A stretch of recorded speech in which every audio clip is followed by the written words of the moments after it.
Brothers and sisters, even the most beloved believers in history faced Islamophobia. Khadija radiallahu anha was the best of women, and yet she was subject to a campaign of abuse by her own society. Her house in Mecca, for example, was obviously the house of a wealthy woman. She had a part of the house that was uncovered. It was like a courtyard. And in the middle of it, she would sometimes sit with her children and do things, you know. The wife of Abu Lahab would hire slaves and street urchins to have rocks, stones, filth and garbage thrown over the walls of Khadija into that courtyard. Just think about that. What was our mother Khadija doing? She might have been sitting with her children, maybe preparing a meal, maybe doing the ordinary activities a mother does. How must she have felt during this terrible campaign of hate? Another incident that happened was when Khadija radiallahu anha's son passed away in infancy. The mushrikeen in Mecca, they mocked her family and they mocked Rasulullah sallallahu alaihi wasallam, and they labeled him as cut off, alluding to the fact that he had no sons that had lived to carry on the family name. I just want you to think how you'd feel if the society around you was laughing at you at a time when you were going through such immense grief. You know, the death of a beloved child. Of course, Allah subhanahu wa ta'ala responded to this mockery by revealing Surah Al-Kawthar and saying that those who were mocking Rasulullah sallallahu alaihi wasallam, they were abtar, they were cut off.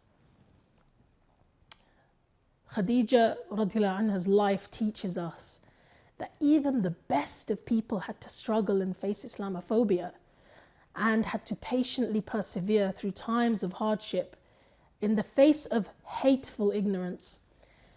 And so it teaches us that we too may face Islamophobia. There may be tough times ahead, but that with commitment and by continuing to do our work, continuing to obey Allah and continuing to stay away from what Allah has forbidden, and asking ourselves, what is Allah asking of me now? The believers will ultimately be the successful ones, because Allah promises us وَالْعَاقِبَةُ لِلْمُتَّقِينَ, that the end success is for the God conscious. Allah subhanahu wa ta'ala tells us in the Quran that we will be tested. He says, أَحَسِبَ النَّاسُ أَن يُتْرَكُوا أَن يَقُولُوا آمَنَّا وهم لا يفتنون ولقد فتنا الذين من قبلهم فليعلمن الله الذين صدقوا وليعلمن الكاذبين. Allah tells us, do people think once they say we believe that they will now be left without being put to the test?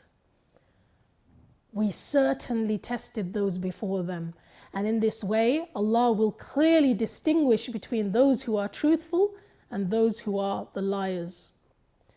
In another verse in Surah Al-Baqarah, ayah number 214, Allah subhanahu wa ta'ala says to us, أَمْ حَسِبْتُمْ أَن تَدْخُلُوا الْجَنَّةَ وَلَمَّا يَأْتِكُمْ مَثَلُ الَّذِينَ خَلَوْا مِنْ قَبْلِكُمْ مَسَّتْهُمُ الْبَأْسَاءُ وَالضَّرَّاءُ وَزُلْزِلُوا حَتَّى يَقُولَ الرَّسُولُ وَالَّذِينَ آمَنُوا مَعَهُ مَتَى نَصْرُ اللَّهِ أَلَا إِنَّ نَصْرَ اللَّهِ قَرِيبٌ.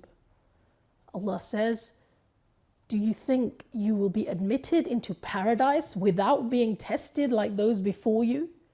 They were afflicted with suffering and adversity and were shaken so violently that even the messenger and the believers with him cried out, when is the help of Allah coming? And then Allah says, indeed, Allah's help is always near.